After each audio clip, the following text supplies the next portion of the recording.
All right, guys. So the big news today was that Joel Embiid went down with an orbital fracture injury. It's a big injury to Philadelphia 76ers fans, but there might be some hope with this. Things might not all be lost. There's some things to be excited about, some things to be bummed about. But let's talk about it a little bit. First off, Joel Embiid is an incredible player, and there is nothing good about having your best player injured. One of the best centers in the league, and everything kind of runs through Joel Embiid. I know we're really excited about Ben Simmons, and he is an incredible talent who brings so much to the table.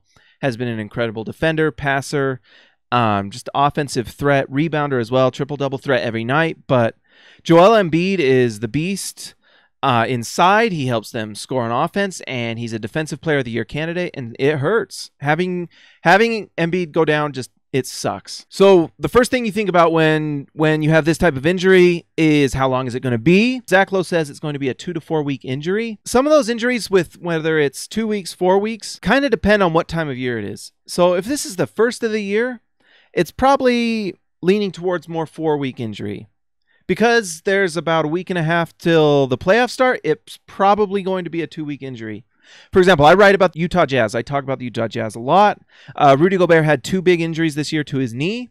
His first injury, he came back very quickly, and he came back probably before he was ready. Why? Because players have incentives in their contract. So, Joel Embiid, Rudy Gobert, a lot of these players that's something that we don't talk about a lot, or that teams and players don't talk about a lot, but they all have incentives in their contracts to play. And I know that Joel Embiid's is very incentive laden. And so some sort of injury, he's going to try to get back as best he can, but I don't know what the incentives are for the Joel Embiid contract. So if you want to tell me in the comments, that'd be great. But because they're close, this could be one of those things where Joel Embiid dons a mask or something so he can come back as soon as possible. They're going to be safe with him. Orbital injury is scary, but you know what? If you wear a mask and the doctors say, you know what, you're safe to go, then my guess is that he goes. Looking at the Sixers' schedule, their last game is April 11th. And today, as we're doing this video right now, it's March 29th. So that's kind of right around that 2-week time frame, just a little bit before. You may see a game go by without Joel Embiid, but I promise you he's going to come back as soon as he's ready. Luckily, this is not like a knee or a leg thing with Joel Embiid with his size. This is just an eye injury. This is one of those fluke things. And so that's something to be excited about. Oh, maybe he can put a mask. I don't know what type of mask does Joel Embiid wear? Is he a Batman mask like LeBron James put on? I kind of tend to think like Joel Embiid with his big personality. Maybe it's a Joker mask. Maybe it's I don't know, something crazy. I would love to see Joel Embiid come out with something awesome. I know the league kind of, I don't know. Maybe they'll let him, maybe they won't. I want to see a crazy mask from Joel Embiid because I want to see him come out. Right now, it's going to be tough for the Sixers because of their standings. Right now, as of tonight, they sit in the 4th seed and would be facing the Pacers. And I like that matchup for Philadelphia. I like Joel Embiid being able to go at Miles Turner. I know they have Victor Oladipo, who's a great player, but just Joel Embiid, that seems like a matchup he would feast on. Miles Turner's not the greatest rebounder in the world, and so you could just see Joel Embiid have a major impact, and so you hope he can come back. Can the Sixers win without Joel Embiid? Maybe. They've got great shooting. Covington, JJ Redick. Is that enough to overcome the Pacers, who are a good team?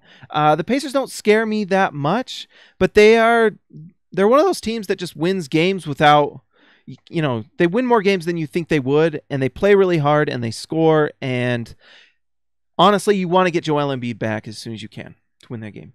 One of the other things, this is going to affect them. There's a race going on right now.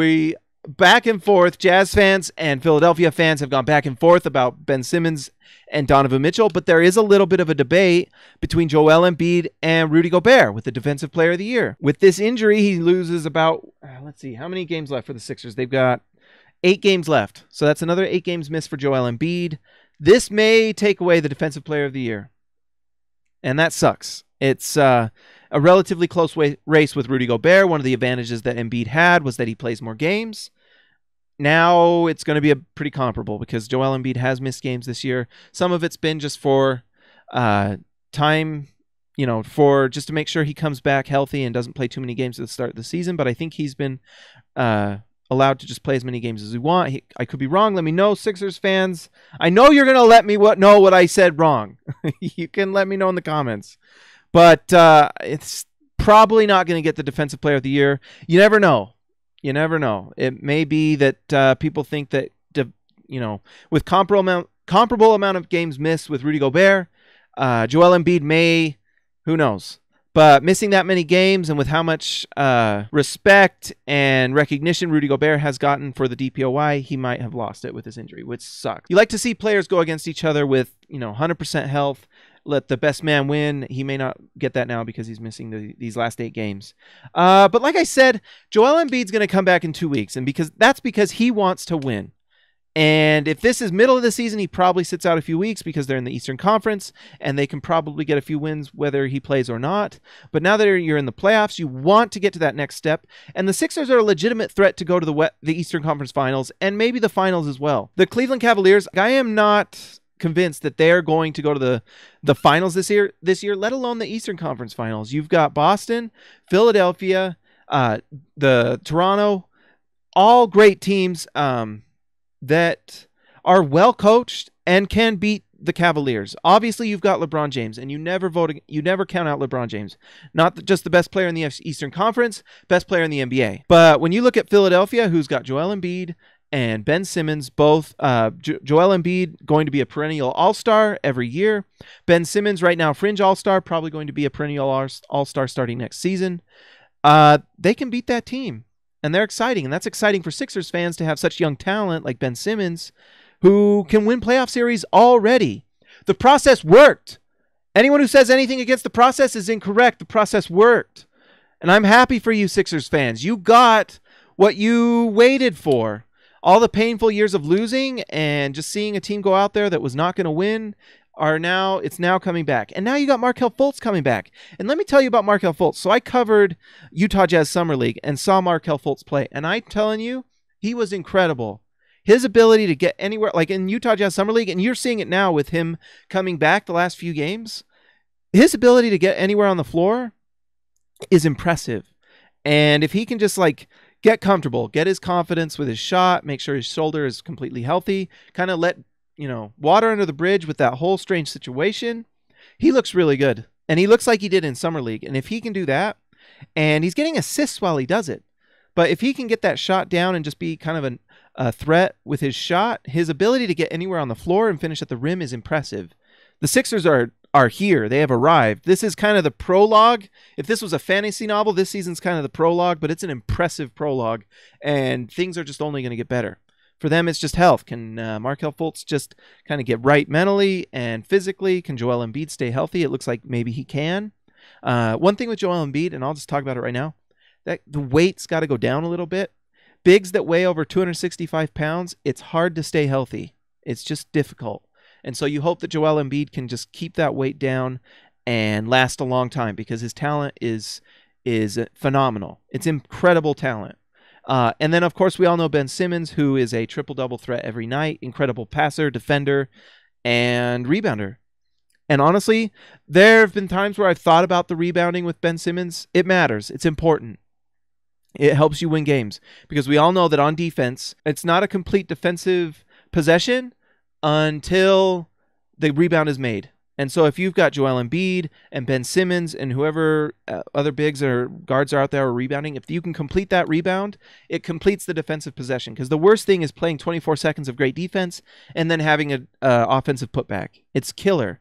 But if you can get those rebounds with Ben Simmons and Joel Embiid, you become pretty dominant defense. And that's why Philadelphia has been a great defense. It's not just the defensive ability and shot blocking of Joel Embiid and the defensive switching and capability of Ben Simmons to guard every position almost on the switch. That's impressive, but their ability to rebound too becomes really big. And it's why they have a chance to be really great in these playoffs. They just have a lot of weapons, and they have a lot of pieces that kind of strangely just mix together really well.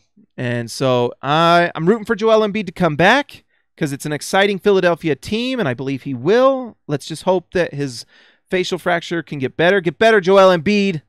All right, guys, if you like this, like and subscribe the Hoops Nerd channel. My name's James Hansen. You can follow me at Hansen James on Twitter. Just don't be a jerk. Talk to you later.